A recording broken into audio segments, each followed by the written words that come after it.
A very good morning to all students. In the last video of class 12th business studies, we discussed a new chapter, the chapter number 10, financial market. In the last video, we already discussed the two types of the financial market, that is the money market as well as the capital market. Capital market also classified into two categories, that is a primary market and secondary market. Secondary market is also known as the stock exchange. Money market deal with the various kind of securities which are deal for the short term fund whose maturity period is up to 1 year, whereas the capital market is a market which are deal for the long term funds whose maturity period is more than 1 year. As well as we discussed in the primary market, which are types of the capital market. Primary market is a market where we issue a new share to the public through prospectus, buy offer for sale, private placement, right issues and EIPOs are various methods by which securities are issued in the primary market. Whereas the secondary market, which is also known as a stock exchange, there are various types, various function of the stock exchange, like provides liquidity and profitability to existing securities, pricing of securities, safety of transaction, contributes to economic growth, spreading equity cult, and provides a scope for speculation. And there are various kind of operator performing their job on the stock exchange, like a broker, jobbers, bull, bears. Now today we will discuss a new topic of this chapter. The first topic is the difference between the money market and capital market. So on your screen you can easily see that there are basically few differences between the money market and capital market with the appropriate basis. The first difference between the money market and capital market on the basis of the meaning is that money market is a market dealing in security और short term funds whose maturity period is up to 1 year. यानी money market एक ऐसा market है जहाँ पे हम short term fund में deal करते हैं और जिसकी मैच्योरिटी पीरियड 1 साल के अंदर की होती है, यानी 1 साल से ज़्यादा नहीं होती. वहीं capital market is a market dealing in security for long term fund whose maturity period is more than 1 year. यानी कैपिटल मार्केट एक ऐसा मार्केट है जहाँ पे हम ऐसी सिक्योरिटी के साथ डील करते हैं जिनकी जो लॉन्ग टर्म फंड होते हैं, जो लॉन्ग टर्म पर्पज़ के लिए यूज़ होते हैं और जिनकी मैच्योरिटी पीरियड 1 साल से ज़्यादा की होती है. When we are talking about the participants, money market के जो पार्टिसिपेंट्स हैं which are the RBI, reserve bank of India, commercial bank, financial institution and finance companies होती हैं. whereas the capital market, participant of the capital market are financial institution, bank, corporate entities, foreign investors and ordinary retail investors from the member of the public. Okay. And when we are talking about the instrument, so in the money market, instrument traded are T-bill, that is known as a treasury bill, commercial bill, certificate of deposit. Whereas in a capital market, main instrument traded are shares, bonds, debentures, preferential, etc. So the next basis of difference is investment outlay. What is the outlay of the investment? You know very well, in a money market, instrument require huge sum of money because these are quite expensive. यानी money market में जो period होता है, यानी duration जो होता है वो 1 साल के अंदर का होता है, बट इसमें जो रिक्वायर्ड अमाउंट ऑफ इन्वेस्टमेंट होती है वो ज़्यादा होती है. यानी मनी मार्केट में आपको कम समय के लिए ज़्यादा पैसा इन्वेस्ट करना पड़ता है. Whereas in a capital market it does not required huge capital outlay as the value of unit security is generally that is ₹10, ₹100. Even the trading lot is kept low at 5, 50 and 100 or so. यानी कि money market में आपको ज़्यादा से ज़्यादा पैसा arrange करना पड़ता है. और लेकिन अगर हम लोग कैपिटल मार्केट की बात करें तो वहाँ सिक्योरिटीज़ के प्राइस जो होते हैं वो ₹10, ₹100 और यहाँ तक कि कहीं कहीं जगहों पे ₹5, ₹50 और ₹100 तक भी होते हैं, यानी एक सिक्योरिटीज़ के दाम. सो अगर हम बात करें तो मनी मार्केट में ज़्यादा एक्सपेंसिव होता है in compare to the capital market. When we are talking about the duration, तो you know very well they have a tenure of maximum 1 year, may even be traded for a single day. अगर हम बात करें for the money market, तो money market में एक दिन के लिए भी हम लोग ट्रेडिंग कर सकते हैं, एक दिन के लिए भी पैसा इन्वेस्ट कर सकते हैं, एक दिन से लेकर 365 दिन यानी 365 days for the maximum 1 year. Whereas in a capital market deal with the medium term and long term security with a maturity period of more than 1 year। जो स्टार्टिंग में मैंने आपको बताया था कि कैपिटल मार्केट में जब भी हम सिक्योरिटी के साथ डील करते हैं तो उसकी मैच्योरिटी पीरियड 1 साल से ज़्यादा की होती है। लिक्विडिटी की अगर बात करें तो according to the liquidity, capital market में लिक्विडिटी की रेशो का जो परफॉर्मेंस होता है वो काफ़ी कम होता है in comparison to the money market. यानी money market have highly liquid and have an agreement for the providing liquidity which is provided by the discount and finance house of India. Okay, whereas when talking about the capital market, the capital market are less liquid. A person wanting to sell share may not be get a buyer. कभी कभी ऐसी situation आती है कि कोई security हमारे पास है और we want to sell their securities, तो कभी कभी बायर भी नहीं मिलते। And when we are talking about the risk and safety of the funds, so money market instruments are generally safe due to the shorter duration and credibility of issuers।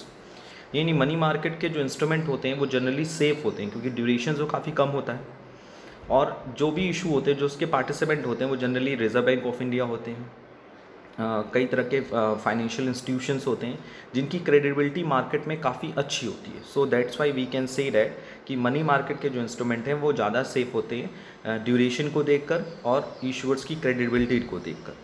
Whereas a capital market instrument are riskier both in the terms of return and repayment of the principal। ये बात आप याद रखिएगा कि जब भी आप mutual fund या स्टॉक मार्केट से रिलेटेड कोई भी एडवर्टाइजमेंट अपने न्यूज़ चैनल पे देखते हैं तो उसमें clearly at the end of the advertisement it is very clearly instruct to the all the public कि जो आप पैसा इन्वेस्ट करते हैं कैपिटल मार्केट में, ये दोनों का दोनों पैसे जो हैं वो मार्केट के परफॉर्मेंस पे डिपेंड करता है। सो रिटर्न की बात करें और रीपेमेंट ऑफ द प्रिंसिपल की बात करें तो कैपिटल मार्केट लॉन्ग टर्म तो है, पैसा लग रहा है, रिटर्न भी अच्छा आता है, लेकिन रिटर्न को लेकर रिस्क लगा होता है कि रिटर्न कभी कभी बहुत अच्छे आते हैं, कभी कभी आपके एक्सपेक्टेशन के अकॉर्डिंग नहीं आते। And when we are last piece of the difference that is the expected returns.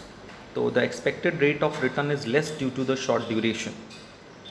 सो जो रिटर्न का जो रेट होता है वो शॉर्ट ड्यूरेशन के कारण काफ़ी कम होता है in the money market, but when we are talking about the capital market the expected return are high and there is even a possibility of capital gain. और कैपिटल मार्केट में जो return होते हैं वो एक्सपेक्टेड रिटर्न से ज़्यादा भी हो सकते हैं। हाँ, कैपिटल गेन होने की भी संभावना है। कैपिटल गेन का मतलब यहाँ पे ये है कि जैसे अगर आप 1 लाख रुपीज़ इन्वेस्ट करते हैं इन द कैपिटल मार्केट तो आफ्टर 2-3 ईयर्स के बाद आपको 1,50,000 तक की प्रॉफिट होने की संभावनाएं होती। तो कैपिटल मार्केट में आपको रिटर्न ज़्यादा मिल सकते हैं एज योर एक्सपेक्टेड रिटर्न्स, और वहाँ आपको कैपिटल गेन हो सकता है। But in the money market जो एक्सपेक्टेड रेट ऑफ रिटर्न होता है वो कम होता है क्योंकि यहाँ पे ड्यूरेशन हमारी क्या होती है, कम होती है। So there is a few differences between the capital market and money market. Now we will move to the next topic of this chapter.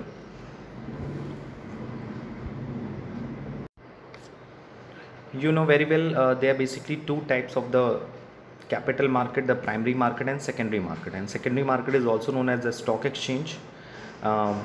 In this market, security are not directly issued by the company to the investor, but it is sold by the existing investor to the other investor. Secondary market, that is a stock exchange, provide liquidity and marketability to existing securities, and all the things, all the working can be performed under the regulatory framework of Security Exchange Board of India. सो जब हम secondary market पे securities के purchase and cell, उनकी liquidity and marketability की बात करते हैं तो वहाँ एक प्रॉपर एक प्री डिटरमाइंड प्रोसीजर की बात होती है जिसे हम लोग बोलते हैं ट्रेडिंग एंड सेटलमेंट प्रोसीजर। यानी कि जो सिक्योरिटीज़ ऑलरेडी प्राइमरी मार्केट में इशू है और जो उसका बायर है, जो एग्जिस्टिंग इन्वेस्टर्स हैं, अगर वो अपना पैसा विड्रॉ करना चाहता है तो वो सेकेंडरी मार्केट में जाकर अपनी सिक्योरिटी को सेल कर सकता है। उसको कई तरह के बायर्स मिलते हैं और बायर्स अपनी इंफॉर्मेशन, अपनी डिज़ायर प्रोवाइड करते हैं कि मैं इस शेयर को ख़रीदना चाहता हूँ। तो जिस सिक्योरिटीज़ की प्राइस सबसे ज़्यादा होती है उसको उसकी प्राइस ज़्यादा होती है और जो न्यू इन्वेस्टर्स होते हैं वो उसमें पैसा लगाकर उस सिक्योरिटी को परचेस कर सकते हैं। जैसे मैंने आपको पहले भी एग्जांपल दिया है, सपोज़ मैंने किसी कंपनी का प्राइमरी मार्केट से शेयर लेके रखा हूँ, बट आफ्टर 2 ईयर 3 ईयर्स के बाद मुझे पैसे की ज़रूरत पड़ी तो मैं कहाँ जाऊँगा? कंपनी तो उसका रिफ़ंड करेगी नहीं, क्योंकि लॉन्ग टर्म फंड है, वो तब तक नहीं करेगी जब तक उसकी मैच्योरिटी पीरियड ना आ जाते। तो मैच्योरिटी पीरियड सपोज़ नहीं आई हुई है, मैच्योरिटी पीरियड अभी नहीं है, तो 2 साल बाद मुझे पैसे की ज़रूरत है, तो मैं कहाँ जाऊँ? तो मैं जाऊँगा secondary market, that is a stock exchange. Stock exchange में मैं उस शेयर को सेल करने के लिए पहले देखूंगा। सेल करने के लिए पहले कई सारे परचेज़र होने बहुत ज़रूरी हैं, बायर्स, क्योंकि बायर्स जो ऑलरेडी वहाँ पे ट्रेड करते हैं स्टॉक मार्केट में, स्टॉक एक्सचेंज में, वो जितने नंबर ऑफ बायर्स, जितने ज़्यादा आपके शेयर की डिमांड आएगी मार्केट में, उतने ही आपकी प्राइस जो है सिक्योरिटीज़ के प्राइस उतने ज़्यादा होंगे। सो बेसिकली अगर हम बात करें तो स्टॉक मार्केट में कैसे हमें ट्रेडिंग करना है, कैसे सेटलमेंट करना है, इसके प्रोसीजर को समझना काफ़ी ज़रूरी है। So the next heading is the trading and settlement procedure. अगर पास्ट की बात करें तो earlier trading on a stock exchange use to take place on the floor और stock exchange where prices are shouted out and share were showed to the highest bidder. यानी पहले की बात करें तो पहले स्टॉक एक्सचेंज पे जो पेमेंट होता था, जो प्राइसेस होते थे, वो बिडिंग पे डिपेंड करते थे। यानी कई जो सेलर हैं वो एक जगह पर और जो बायर्स हैं वो एक जगह पर इकट्ठे होते थे, और जो बायर हैं, जो न्यू इन्वेस्टर्स हैं, पोटेंशियल इन्वेस्टर्स हैं जिन्हें इन्वेस्ट करना है स्टॉक मार्केट में, तो वो बिडिंग करते थे किसी भी शेयर्स की। बिडिंग करने पे जिसकी सबसे ज़्यादा हाईएस्ट बिडिंग होती थी उसे वो शेयर प्रोवाइड किया जाता था। बट अब सिनेरियो चेंज हो चुका है, you know all the things are very computerize as well as the electronic system हो गया है, कंप्यूटर का यूज़ बढ़ चुका है। तो however nowadays trading is be done electronically in the broker's office through a computer terminal which is connected to the main computer system of the stock exchange। यानी stock exchange ने अपना एक proper computer network describe किया जिसमें हर बंदे का जो share है, यानी जो हर इन्वेस्टर्स हैं उनके शेयर्स को लिस्ट कराया गया है, हर इन्वेस्टर्स के शेयर की प्राइसिंग डिसाइड की गई है, और वो प्राइसिंग किस बेसिस पे डिपेंड करती है कि उस पर्टिकुलर शेयर की मार्केट में डिमांड क्या है। यानी any member can go log on the site, यानी आप साइट पे जा सकते हैं, फीड द इन्फॉर्मेशन, अपनी इन्फॉर्मेशन बता सकते हैं अपने शेयर की, कि आपके पास कौन सी कंपनी के शेयर हैं, उसकी प्राइसेस क्या थी, वो कंपनी आपको क्या रिटर्न देती है। तो उस बेसिस के अकॉर्डिंग जो वहाँ की पब्लिक है स्टॉक एक्सचेंज पे जो डील करना चाहती है, ही वॉन्ट्स टू बाइट और sell and the price into the computer, वो प्राइस कंप्यूटर में डालती है accordingly transaction executive by matching the order the best bid and offer price. जैसे मैंने अपने शेयर की इन्फॉर्मेशन सारी फीड कर दी ऑनलाइन, और अपना एक एक्सपेक्टेड प्राइस डिसाइड कर दिया कि मुझे इतने रुपए में बेच सकता हूँ।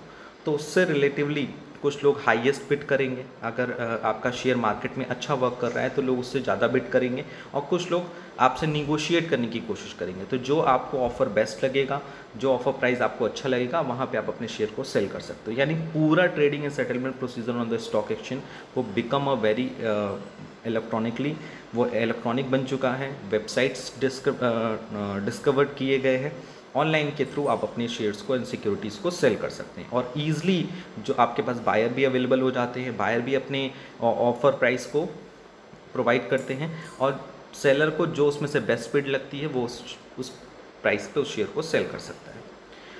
Now what is the advantage of the screen based trading system, यानी जो अभी समय ट्रेडिंग प्रोसीजर चल रहा है उसके क्या एडवांटेजेस हैं। तो sir first one is ensure transparency at is allows participant to see the prices of security in the market.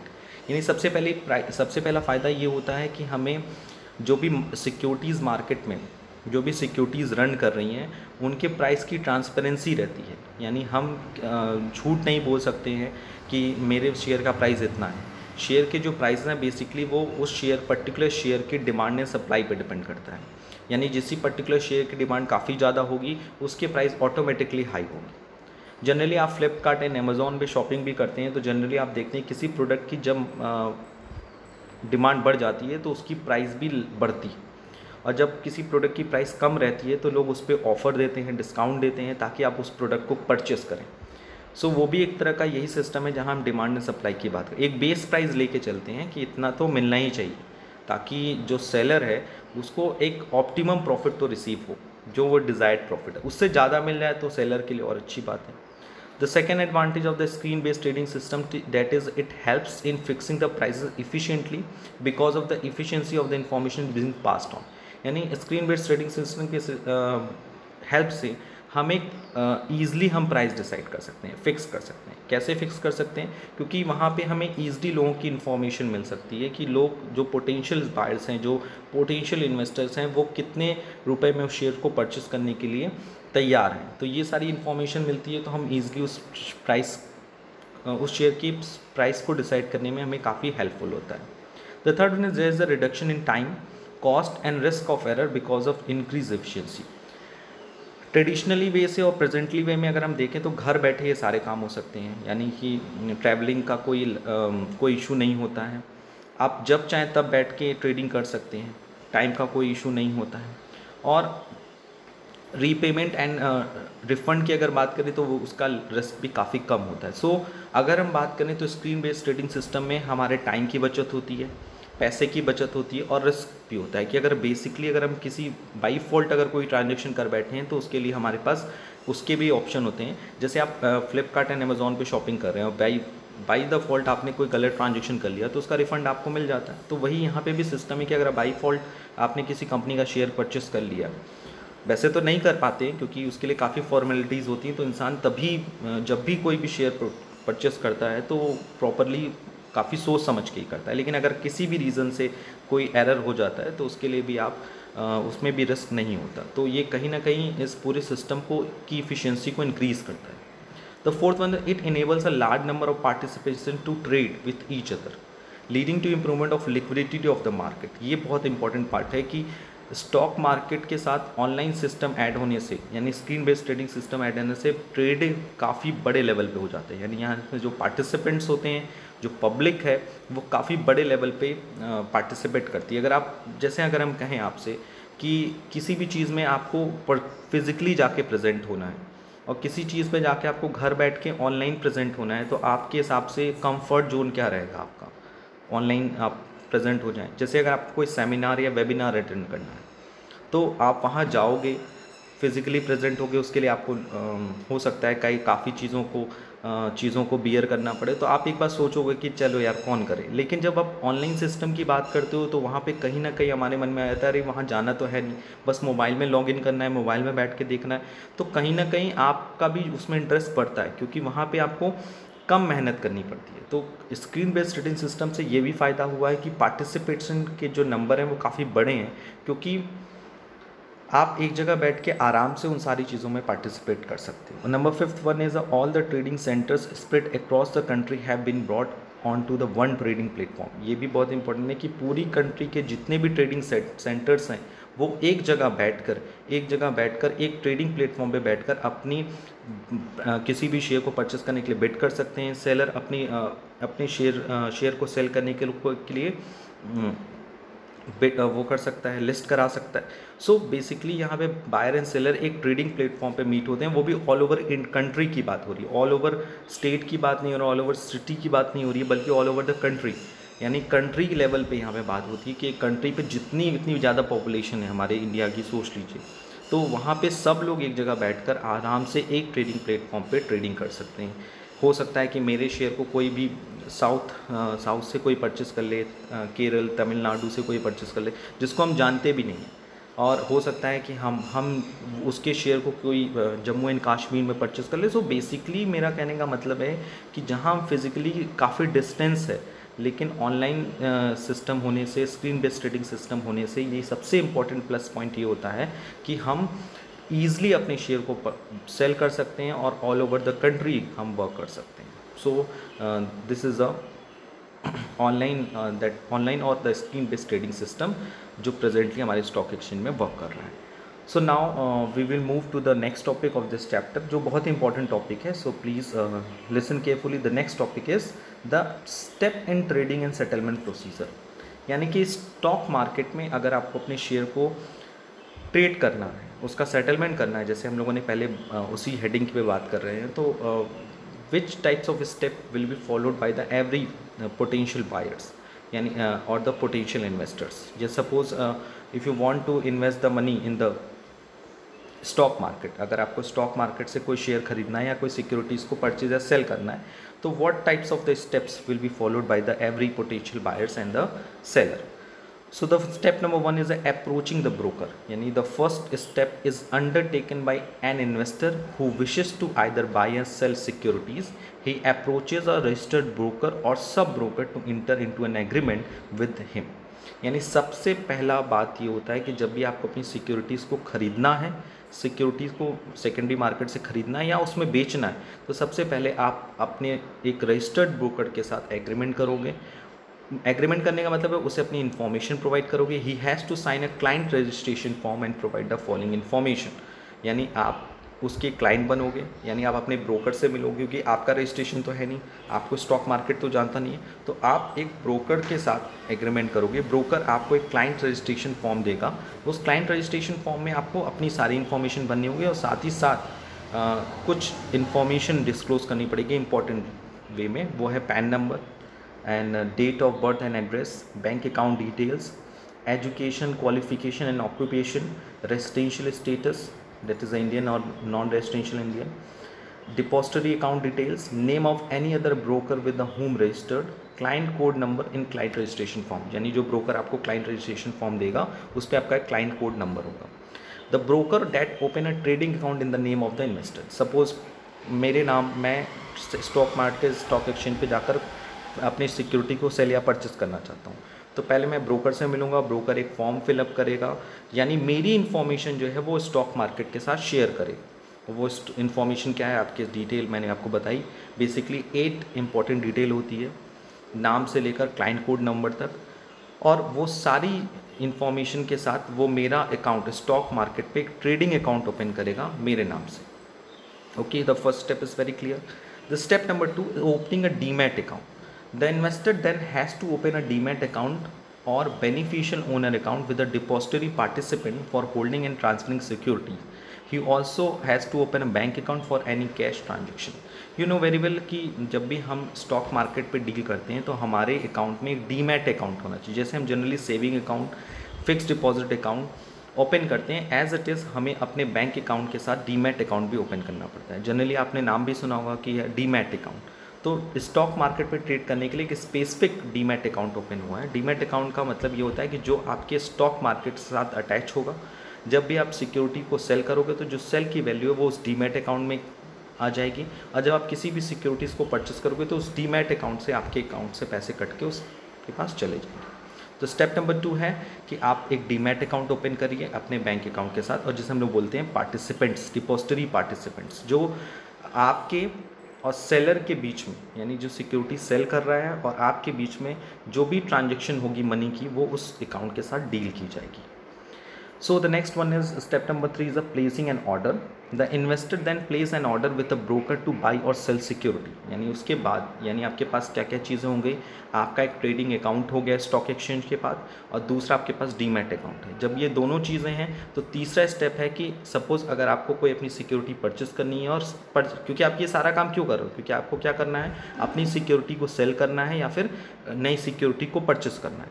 तो आप क्या करोगे, सपोज़ अगर आपको कोई सिक्योरिटी परचेस करनी है तो आप अपनी इन्फॉर्मेशन बताओगे. प्लेसिंग एन ऑर्डर का मतलब है अपने ऑर्डर को प्लेस करोगे कि कितने नंबर ऑफ़ शेयर आपको खरीदने हैं, किस प्राइस पे शेयर खरीदना है, ठीक है, या फिर कितने नंबर ऑफ़ शेयर आपको सेल करने हैं और किस प्राइस पे आपको सेल करना है. यानी investor then place an order with the broker, यानी ब्रोकर से आप इन्फॉर्मेशन शेयर करोगे कि आपको टू बाई और sell the securities. For this, he has to specify the number of share and the price at which the share should be bought or sold. After finding an appropriate deal, the broker issues an order confirmation slip to the investor. यानी जब आपने एक order place किया तो एक appropriate deal जब मिलेगी broker को, क्योंकि ब्रोकर को आपने इन्फॉर्मेशन दे दिया कि आपको कितने नंबर ऑफ़ शेयर परचेस करने हैं, किस प्राइस पे परचेस करने हैं, यानी कितना आपको इन्वेस्ट करना है. और जब सेलिंग की बात करेंगे तो आप ब्रोकर को इन्फॉर्मेशन कन्वे करोगे कि आपको कितना शेयर अपना सेल करना है, किस प्राइस पे शेयर करना है. तो उस ऑर्डर, उस एक्सपेक्टेड ऑर्डर के आसपास जो आपका ब्रोकर है वो एक अप्रोप्रिएट डील आपको प्रोवाइड करेगा.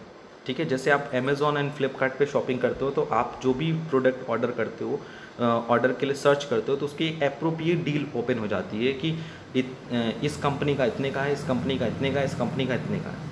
या एक ही सेम प्रोडक्ट सेम कंपनी के सेलर अलग अलग हो जाते हैं.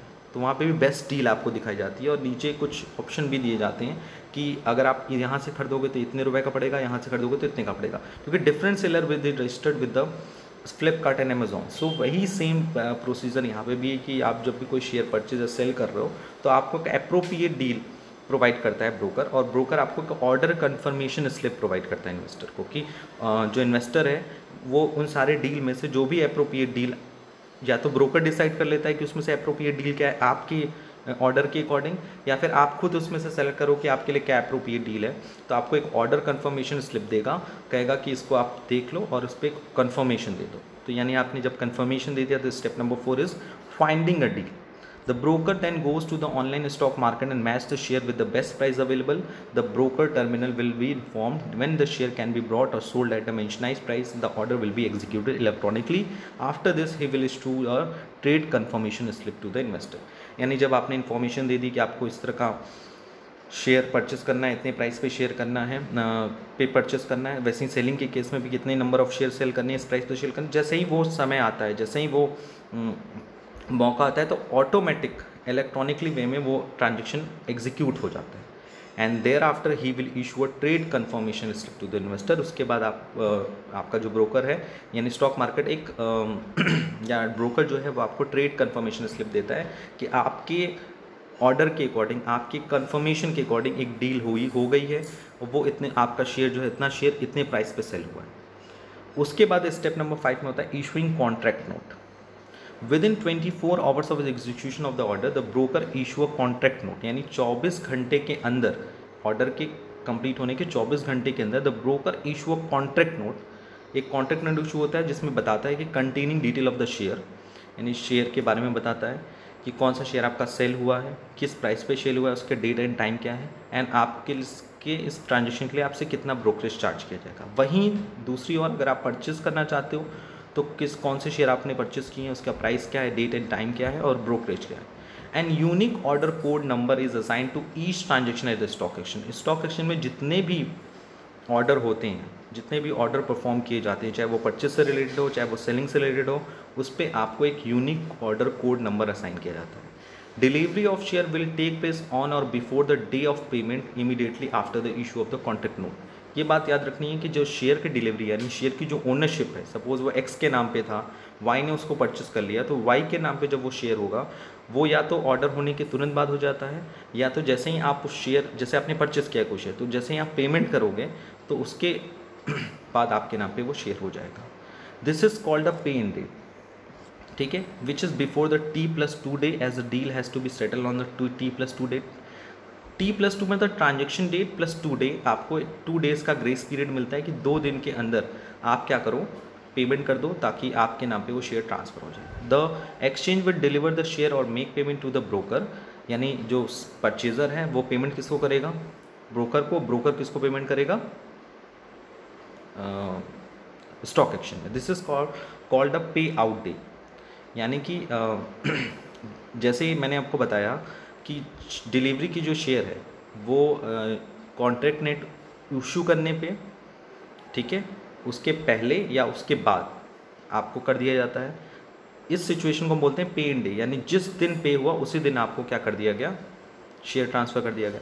लेकिन कभी कभी T+2 डेज़ का भी ट्रांसफ़र लिया जाता है। T+2 डेज़ मतलब ट्रांजेक्शन डेट से 2 दिन के, इसमें आप जब पेमेंट करते हो ब्रोकर को उसके बाद आपको शेयर ट्रांसफर किया था। The broker then has to make the payment to the investor within 24 of the payout day.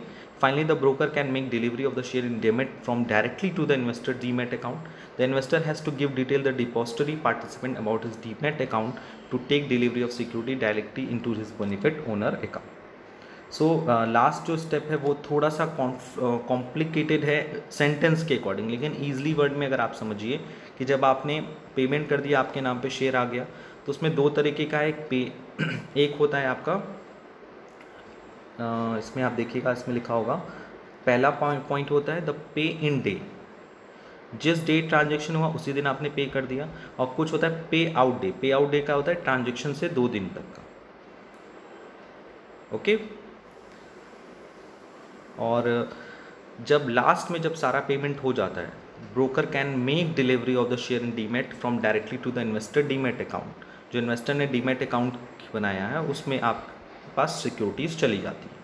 The investor has to give detail to his depository participant about his demat account, यानी investor को detail देनी पड़ती है अपने depository payment participant की। ये भी ध्यान रखिएगा कि पहला स्टेप आपने नेसेसरी इन्फॉर्मेशन तो दी थी आपको, जब आप स्टार्टिंग में जब क्लाइंट कोड नंबर के लिए आपको चाहिए होता है, आपका जब रजिस्ट्रेशन होता है स्टॉक एक्सचेंज पे, तो आपको अपनी डीमैट अकाउंट की भी इन्फॉर्मेशन जो होती है वो अपने ब्रोकर को देनी पड़ती है। यानी कि the investor has to give detail to his depository participant about this demat account, यानी जो डिपॉजिटरी पार्टिसिपेंट्स हैं उसको अपने डीमैट अकाउंट की इन्फॉर्मेशन देनी पड़ती है ताकि सिक्योरिटीज़ डायरेक्टली आपके अकाउंट में प्रोवाइड किए, यानी वो आपके डीमैट अकाउंट में ऑलरेडी आ जाती है, उसका पेमेंट भी वहीं से हो जाता है। सो बेसिकली अगर हम लोग बात करें तो they are basically 5 step of trading and settlement on a stock exchange. The first step is the approaching a broker, second one is opening a demat account, third one is placing an order, fourth one is finding a deal, fifth one is issuing contract note. So basically यहाँ पे 5 step follow किए जाते हैं for the trading and settlement of the stock exchange. So today we cleared some of the important topic of this chapter. So I hope today we clear all the topic very easily. Apart from this, if you have any doubts or suggestion regarding this video, please